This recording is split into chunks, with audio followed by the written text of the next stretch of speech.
For the first time in 6 years, the UFC heads back down to Atlanta, Georgia. And last time they had a very solid UFC 236 pay-per-view card headlined by, I believe it was Dustin Poirier and Max Holloway. Not to mention the co-main event featured a Hall of Fame fight between Israel Adesanya and Kelvin Gastelum for the interim middleweight title. But this time around, they lean on a fight night and they bring along a welterweight headliner between former champion Kamaru Usman and rising contender Joaquin Buckley. The co-main event also features a similar passing of the torch-ish fight between former strawweight champion Rose Namajunas as she takes on rising contender Miranda Maverick. Reminder, this is a quick picks version of the UFC Atlanta full card breakdown. If you want some more in-depth breakdowns on these fights, I dropped it on the MMA Lawcast back on Sunday. You can find that on my YouTube channel or just check the link in the description below for a direct link right to it. But again, I'm getting right to the point for every single matchup for this quick pick segment. We'll definitely be leaving out some details about why I'm picking a certain side. So again, check out the MMA Lawcast if you still have some questions after watching this video. All right. Hope you're laced up and ready to go because we're off and running with the first fight of the night between Jamie Lynn Horth and Vanessa Demopoulos. I'm expecting the size, physicality, and strength of Horth to thwart the short notice Demopoulos, who is also coming up a weight class and giving up a big size and strength discrepancy here. Look for Horth to pin Demopoulos up against the cage, drag her to the ground, and grind this fight out by decision. Next up, we got Phil Rowe going up against Loosa. I'm really liking Loosa in this spot as I think he can mix his power punching style with his strength and physicality to keep Rowe up against the cage or even drag him to the ground as well and keep Rowe away from utilizing his distance striking approach. Look for Loosa to grind this fight out with his grappling and his clinch to win this fight on the scorecards. Next up, we got Cody Durden going up against Jose Ochoa. I'm a big fan of Ochoa, and I think this fight could be a coming out party for him. Look for him to utilize his superior aggressive striking approach, I should say. Not to mention some very good and active, aggressive BJJ should Durden look to get this fight to the ground, but I think it's just a matter of time before Ochoa slaps on a submission and forces the tap from Durden.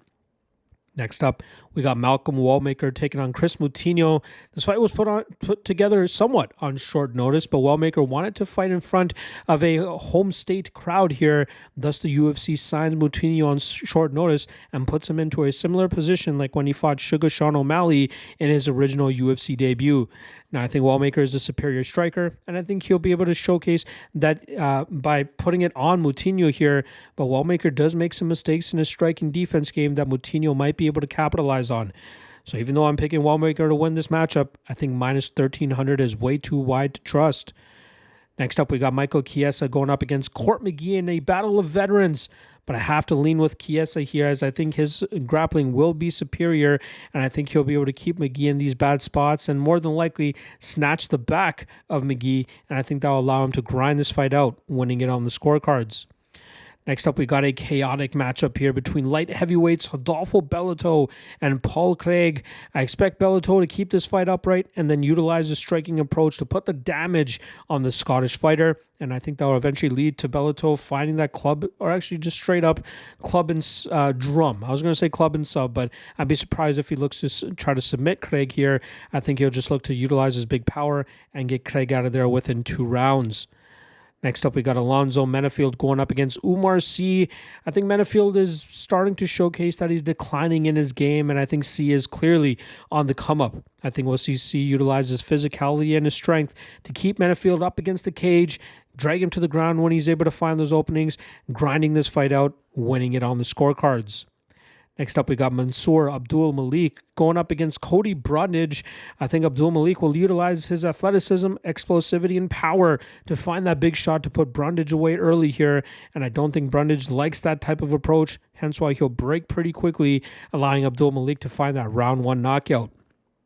Next up, we got Cody Garbrandt going up against Raoni Barcelos. A ton of love coming in on Barcelos, even after he found himself as a plus 700 underdog to Peyton Talbot last time around. Obviously, he pulled off the upset that night and is getting the love of the public now. But I think Garbrandt has good enough takedown defense and the ability to put together a better striking game. And I think he'll be able to chip away at Barcelos here, pulling off the upset and winning this fight on the scorecards.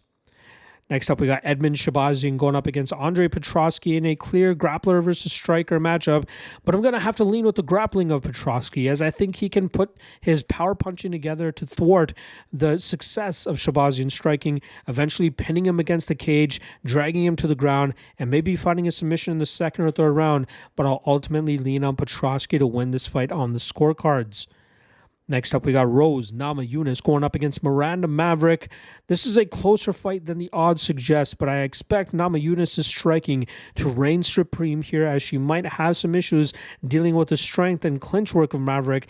But I think Namajunas will be able to get out into open space enough that she can land more damage and clearly win this fight on the scorecards. And that brings us to the main event, where we got former welterweight champion Kamaru Usman going up against Joaquin Buckley. I was one of the biggest Usman supporters during his title reign and said that he was one of the best welterweights of all time, but seems like age is slowly starting to catch up to him here. He's 38 years old. We know he has bad knees as well, and I think that's going to come back, and we'll see that physical decline as he goes up against a younger and better Joaquin Buckley at this moment in time. Buckley should be able to stop the takedowns, punish Usman on the feet, and I think within 3.5 to 4 rounds, we'll see Buckley find that big shot to put Usman away. There you guys go. Quick picks for UFC Atlanta. I'll be back tomorrow for the Lockheed two-step and Lockheed Trinity free parlay for you guys. Almost forgot what I was doing tomorrow for a second, but I'll see you guys then. Peace.